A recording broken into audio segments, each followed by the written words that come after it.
అమరావతి ప్రతిష్ట విశ్వవ్యాప్తం చేసే మౌలిక వసతుల కల్పన వేగంగా జరుగుతోంది. ఇందులో సీడ్ యాక్సెస్ రహదారి ఎంతో కీలకం కానుంది. ప్రస్తుతం ఈ రహదారి పనులు జోరుగా సాగుతున్నాయి.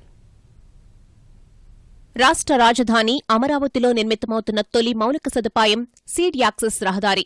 రాజధానిలో పెట్టుబడులు పెట్టడానికి ముందుకు వచ్చే వారి రాకపోకలకు ఈ రహదారే అత్యంత కీలకం. రాయపూడి నుంచి కనకదుర్గ వారిధ వరకు 21.5 కిలోమీటర్ల మేర రోడ్డు నిర్మాణం చేపడుతున్నారు. మెట్రో, బీఆర్టీఎస్తో కలిపి 4 లైన్లుగా నిర్మిస్తున్నారు. ఇందులో 1.5 కిలోమీటర్ల పొడవున 6 లైన్ల ఫ్లైఓవర్ను నిర్మిస్తారు. మొదటి దశలో 250 కోట్ల వ్యయంతో 18.3 కిలోమీటర్ల మేర రహదారుల నిర్మాణం జరుగుతోంది. వచ్చే ఏడాదికి దీన్ని పూర్తి చేయాలని ప్రభుత్వం భావిస్తోంది. లక్ష్యం 2018 నినాదంతో పనులు వేగంగా చేస్తోంది.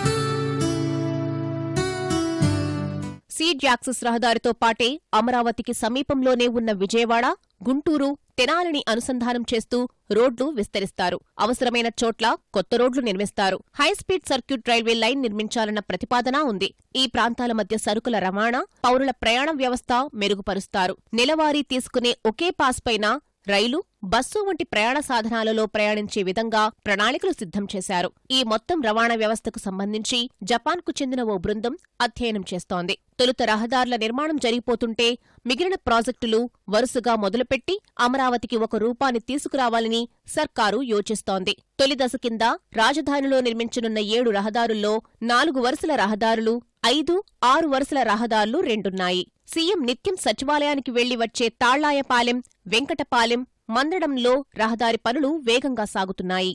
ఈ రహదారి నిర్మాణం పూర్తయితే రాజధానికి మౌలిక వసతులు మరింత పెరగడంతో పాటు పాలన కూడా ఇంకా సులభతరం కానుంది. కెమెరామెన్ బి నాగరాజ్తో VSN Krishna, ETV news, Amaravati.